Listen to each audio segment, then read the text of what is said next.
भ्रष्टाचार बंद करो, अभी तो ये अंगड़ाई है, आगे और लड़ाई है, अभी तो ये अंगड़ाई है, आगे और लड़ाई है। जो अवैध शराब गांव-गांव में बिक रही है, उसे जिला प्रशासन, पुलिस प्रशासन के साथ मिलकर उस अवैध शराब को रुकवाई जाए। जो गो तस्करी हो रही है ना, उसको रुकवाई जाए, है ना। और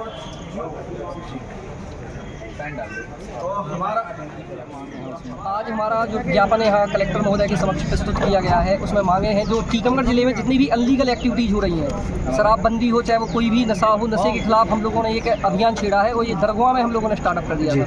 हमारी एक टीम है जो पूरी, उस टीम के माध्यम से टीकमगढ़ जिले में जितने भी अनैतिक गतिविधियाँ जैसे जहरीली शराब का अधिकतर यूपी से आ रही है, कहीं भी कच्ची शराब बन रही है, तो उसमें हम सभी मिलकर प्रशासन के समन्वय के साथ एक जी चेतावनी ज्ञापन दिया शांतिपूर्ण तरीके से। और हमें उम्मीद है कि कलेक्टर सर इस पर एक विशेष गठित टीम बनाकर जमीनी स्तर पर इस समस्या का निराकरण करें। जी बताएं डी के जो ठेकेदार द्वारा बिना लाइसेंस की गाँव शराब भेजी जा रही है, उसको लेकर क्या कहेंगे? उसके लिए ही तो कहा गया है कि इसमें प्रशासन का समन्वय बनेगा, एसपी सर भी हमारी इस चीज़ में मदद करेंगे और हम इस पर अंकुश लगा पाएंगे, तभी प्रशासन के साथ तालमेल बैठा। एक जानकारी मिली है कि जो लोग जो वायरल करता है या कोई अवैध शराब है उसको लेकर जो वायरल करता है उसको धमकाया जाता है। उसके लिए ही उस बिंदु पे हमारे 7 सूत्रीय मांग थी, जिसमें जो भी हमारे जो मुखबिर के रूप में भी अगर काम कर रहा है तो उनको एक प्रशासन द्वारा, पुलिस प्रशासन का प्रोटेक्शन मिले और उनको कोई भी जान की मतलब ऐसी दिक्कत ना हो।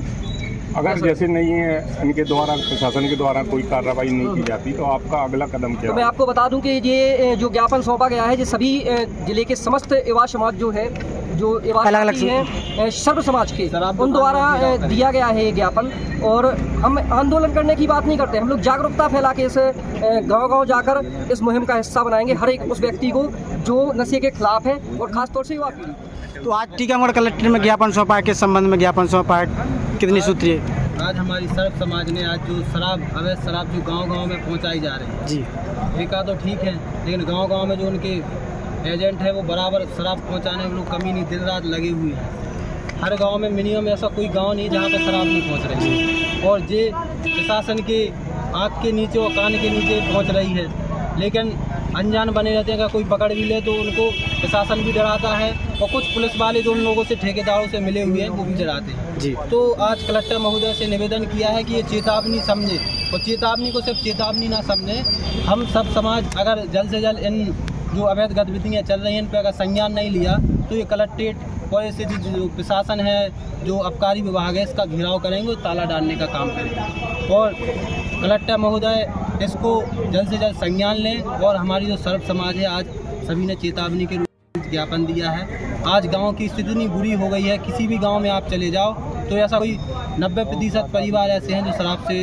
जूझ रहे हैं और उनकी स्थिति इतनी बुरी हो गई, बच्चे पढ़ नहीं पा रहे हैं और कई प्रकार की ऐसी घटनाएं हैं जिसमें कहीं ना कौन से गाँव है जहाँ अभी जा रही है? टीकमगढ़ में ऐसा कोई भी गाँव नहीं है जिसमें शराब नहीं पहुँच रही। क्या अभी तरीके से जा रही है कसरत? जैसे अवैध भी जा रही है, जो पंचायत में उत्तर प्रदेश की शराब है वो भी आ रही है, मध्य प्रदेश की भी जा रही है। क्या पूरा जिला शराबियों का बनाना चाहते हैं प्रशासन जी? आबकारी विभाग किस लिए बनाया, पुलिस डिपार्टमेंट किस लिए बनाया? तो क्या अगर नहीं होती है कार्रवाई तो क्या आप लोग करेंगे? निश्चय ही एक बड़ा आंदोलन होगा और ये कलेक्ट्रेट का ये जी बताएं आप जो ज्ञापन दिया गया है किस संबंध में दिया गया है, कितनी सूत्रीय मांगों को लेकर दिए? आज पूरे टीकमगढ़ जिले के साथ साथ पूरे टीकमगढ़ विधानसभा के लोग आज टीकमगढ़ कलेक्ट्रेट आए थे माननीय कलेक्टर साहब के नाम ज्ञापन देने कि जो हमारे खासतौर पर ग्रामीण अंचल में जिस प्रकार से हमारे युवा लड़के शराब के, जुओं के, नशे के जो आदी हो गए हैं और कोई 1% वहाँ पाबंदी नहीं है, उसको बंद कराने के लिए हम आए थे। हम लोग उन नए लड़कों की और उन गरीब परिवारों की जो इस नशे के कारण अपने परिवार को नरक में धकेल देते हैं और पूरा जीवन उनके परिवार का नरक हो जाता है, उसको हम लोग छेड़ने के लिए आए थे कि कैसे ये चीज़ खत्म होगी। हम लोग इस प्रयास से यहाँ आए। अभी आप लोगों के द्वारा ग्राम दरगाह में जो अवैध शराब विक्रय कर रहे थे लोग, उनको पकड़ने का काम किया गया और सुनने में आया है कि उनके द्वारा जिसने पकड़ा है उनको धमकियां दी जा रही हैं। बहुत शानदार आपने बात कही भाई साहब। मैं आपसे इस न्यूज़ के माध्यम से, वीडियो के माध्यम से कहना चाहता हूँ कि हमारे धर्मवीर भाई ने जो सबसे बड़ी क्रांति और जो आज की आवश्यकता भी है, जो उठाई, जो चिंगारी जलाई, वो भाई बधाई के पात्र हैं। इनने जिस प्रकार से दरगांव गांव में धर्मवीर ने माफिया जो एकदम से बेखौफ है, 2400 घंटे दारू की जो सेलिंग की जा रही है, गाड़ियों पे पेटियां ले जा करके पुलिस चौकियों के पास से गाड़ी निकाली जा रही है बेखौफ होके। भाई ने अपनी जान की बिना परवाह किए, परिवार की बिना चिंता किए जिस प्रकार से धड़ल्ले से शराब को पकड़ा है, वो बहुत ही गौरव का विषय है। और मैं आपसे एक वीडियो के माध्यम से ये भी कहना चाहता हूँ, बहुत बड़ी बात है। देखिए जिस प्रकार से ये छोटी शराब की बात छोटी तो है नहीं, ये बहुत बड़ा अंडरवर्ल्ड डॉन है, मतलब बहुत बड़ी चीज़ है, ये माफिया वाली चीज़ है। हम लोग अगर इसका विरोध कर रहे हैं, पूरे युवा साथी, पूरे जनप्रतिनिधि लोग, तमाम पार्टियों से जुड़े लोग, समाज से भी लोग यहाँ आज विरोध करने आए हैं, बताने आए हैं कि आप जो जहर हमारे लड़कों को बांट रहे हैं, हमारे युवाओं को बांट रहे हैं, हमारे परिवार को बांट रहे हैं, जो खत्म करने का आपका प्रयास है, मिलावटी दारू, जहर वाली दारू आप बांट रहे हैं, वो गलत है। और इसका विरोध करने आज हम लोग आए तो हमें ये डर है, हमें ये भय है कि कहीं ये लोग अपनी माफियागिरी बंद होने के चक्कर में हमारे परिवारों को ना उजाड़ दें। हमें डर है, हमें सुरक्षा दी जाए, हमारे युवा साथी को सुरक्षा दी जाए जो कि क्रांति जगाना चाहते हैं, जो बोलना चाहते हैं सत्य के खिलाफ। आपसे निवेदन है। अक्सर जब कोई आवाज़ उठाता है शराब माफियाओं के विरुद्ध, तो देखने में आया है कि पुलिस और आबकारी विभाग द्वारा जो छोटे मोटे अपने घर में शराब बनाते हैं उन पर कार्रवाई की जाती है, तो कंपोजिट दुकान की जो अवैध शराब परोसी जाती है उन पर कार्रवाई नहीं होती। देखिए आपने बहुत अच्छा सवाल पूछा भाई साहब। मैं आपको बताना चाहता हूँ, आपका ध्यान एक मिनट के लिए आकर्षण करना चाहता हूँ कि शायद हमारे टीकमगढ़ जिला को बिरला ऐसे कलेक्टर साहब मिले। हम सभी युवा साथी एक बड़े संकल्प के साथ यहाँ आए कि आज हमारे माननीय कलेक्टर विवेक सुरुति जी आज यहाँ हैं, तो हमें उम्मीद है कि ये जो इतनी बड़ी भ्रष्टाचारी लिप्त है, जो कहीं ना कहीं पुलिस, कई ऐसे पुलिस के मिले हुए लोग हैं, 1% 2% है, मैं सब पे ब्लेम नहीं लगाऊं चूँकि सब लोग हमारे साथ सपोर्ट में हैं, युवा साथियों के सपोर्ट में। लेकिन मैं आपको बताना चाहता हूं कि कलेक्टर साहब यहाँ आज जिले में आ गए हैं। हमें उम्मीद है कि जो कहीं ना कहीं संलिप्त होते हैं अधिकारी, कहीं ना कहीं उनका संरक्षण हो रहा है, उसमें खात्मा होगा। मैं आपको बताना चाहता हूँ कि 90%, 99% दारू जो सरकारी कलारी से दारू दूसरे गांव में बेची जाती है उस पर कार्रवाई नहीं होती है। सबसे ज्यादा अगर कार्रवाई होती है तो अगर उत्तर प्रदेश से कोई दारू लेके आता है उस पर होती है। अगर आपको कार्रवाई ईमानदारी से करनी तो आप सब सही प्रकार से कार्रवाई करिए ना।